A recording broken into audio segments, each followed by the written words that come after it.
Hello everybody, welcome back to my channel, The Medieval Reader. So today I want to talk about a book that I first heard about on BookTube, and that's The Power of Habit, Why We Do What We Do in Life and Business by Charles Duhigg. I first heard about this book from Olive at a Book Olive. I will link her video down below. It was one of her favorite books of the year, I think in 2017. I have experienced changing an ingrained habit in my life. It's not a habit I'm going to talk about here, but I do want to talk about some of the habits that have resulted and habits that I am working on trying to break, and also habits I'm trying to make. But first, what is this book about? Basically, this book is divided up into 3 different sections. The first section deals with individual habit formation.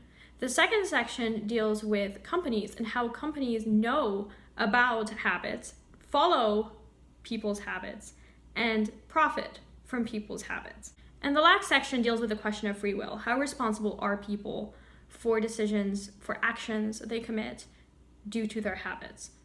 Duhigg's book is partially self-help, but it's also looks at a number of psychological studies that look at habits. And I didn't know that there are actually a number of major institutions in the United States that have been working on habit formation, but also that companies have their own institutions, psychological studies that they conduct, tracing people's habits. So that was really incredibly eye-opening, and I thought all of the studies were really fascinating.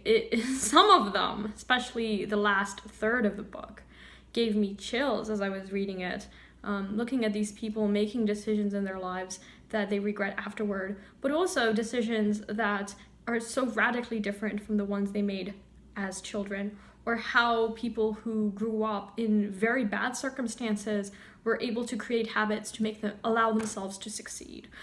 So it is a really encouraging book, but it's also harrowing in a way when you look at how companies follow people's habits and profit from it, particularly Target. When it comes to individual habit formation, we are really shown how the things we don't even think about on a daily basis, how habits are so much a part of our everyday lives that even people who have severe brain damage are able to function in some cases when you would think that they wouldn't, because they have these habits. Then we look at Alcoholics Anonymous and how AA works, because so many people have gone through the program and have been successfully able to quit alcoholism. And it's really interesting to see how an organization that really didn't use science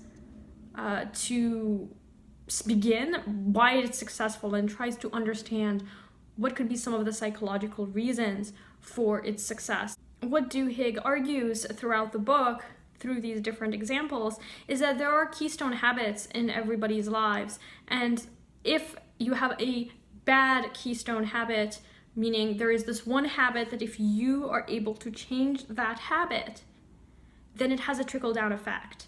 And other things that are also problematic in your life will change automatically as a result. Because you have created one habit, because you have broken one habit or created one habit, everything else that follows will also change for the better or for the worse, depending on what habit you're creating. And I have found that to be very true in my own life.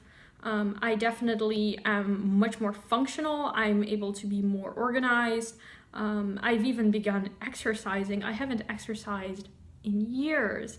And now I am doing Yoga with Adriene, which is a YouTube channel dedicated to yoga. And Adriene knows about the power of habit because she does these 30-day challenges. And she knows that if you do something over and over again, you suddenly have this urge to do it every day, and it becomes less of a chore. And because she is very, very pleasant, and because, at least for myself, yoga is improving my life, I feel a great desire to do yoga every day, which is really surprising me because, like I said, I haven't exercised in years, and that's just something that I really want to change. So there are a lot of opportunities to create good habits, even on YouTube. And if you haven't heard of Yoga with Adriene, then you should definitely check her out. Her channel is amazing. But anyway, back to Charles Duhigg's book.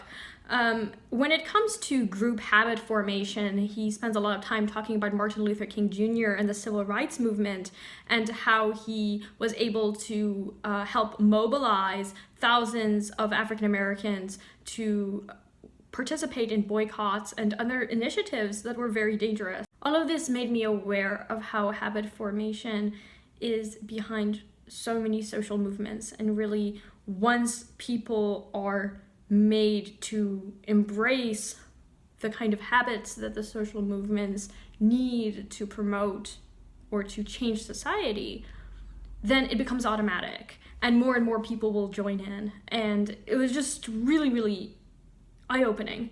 The group section also talks about Target.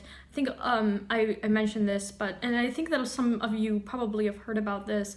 Target actually follows consumers' purchasing habits. Target will actually customize coupons and advertisement for individuals based on their prior purchasing habits and guessing, where they are in their lives, even particularly women who are pregnant or have very young children, because they are more likely to buy a lot, and Target profits a lot from mothers. That was really a bit disturbing, actually, but also interesting, because it just makes me more aware of how companies manipulate their customers, or at least know maybe a little bit too much about their customers.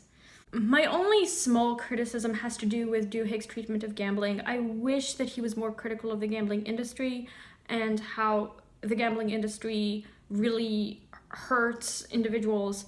I felt that he was emphasizing a lot individual behavior, which I thought was good, but maybe looking at these kind of parasitic organizations would have been nice in a book that was also emphasizing group habits or companies that benefit from individual habits. Otherwise, this book was phenomenal. I definitely recommend this to anybody who is interested in making or breaking habits. As you know, at the beginning of 2018, I made it my goal to reduce my compulsive book buying by my Read 5 challenge. And my Read 5 challenge was to read 5 books that I already own before I'd be allowed to buy one new book. And so far, it has been working very well. I decided not to include in this challenge the books that I have to read for school, which is the majority of the books I read. So as a result, I haven't bought a book for my own reading pleasure, except for the 4th Harry Potter book, because that was an exception to the challenge as well, because I'm rereading the entire Harry Potter series as an adult. But other than that, I haven't bought another book. I have bought many books for school, but that is different. I've become aware of how compulsive book buying was really influencing me, not just financially, but that I wasn't really taking many risks when it came to the books that I was reading.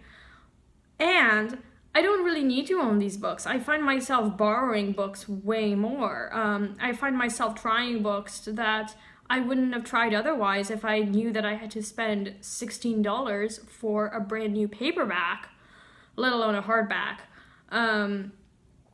It's really been quite freeing, and I'm really glad that I'm doing this. But I never really realized how book buying was influencing me fully until I stopped buying books and I started realizing what I'm able to do now that I wasn't able to do before, when I predominantly purchased the books that I was reading. Now, this is not to say that it has always been easy for me. There are times when I have to call John, whom you've seen on my channel, and I'll be like, oh, I'm thinking about buying this book. Actually, the book was The Power of Habit, ironically. I really, really want to buy this book.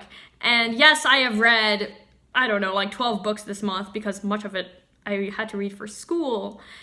And actually, he was starting to allow me to buy the book, and I thought, no, I can't buy the book. I'm on this ban. But just being able to talk it out to somebody was so important for me to know, no, there's a reason why I made this challenge. I need to stick with it.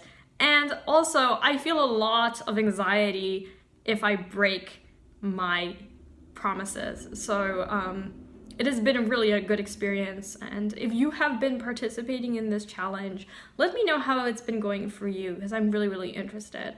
This video is so hard to make in some ways because I really want to convince you to read The Power of Habit ASAP. This was a wonderful book, and I really want to thank Olive for mentioning it on her channel. I am now convinced that she can do no wrong when it comes to book reviews. I would really like to read Margaret I by Danielle Dutton soon, because I know that that's also a book that she really enjoyed. So anyway, if you have any experiences with habit formation that you want to share, definitely share it down below.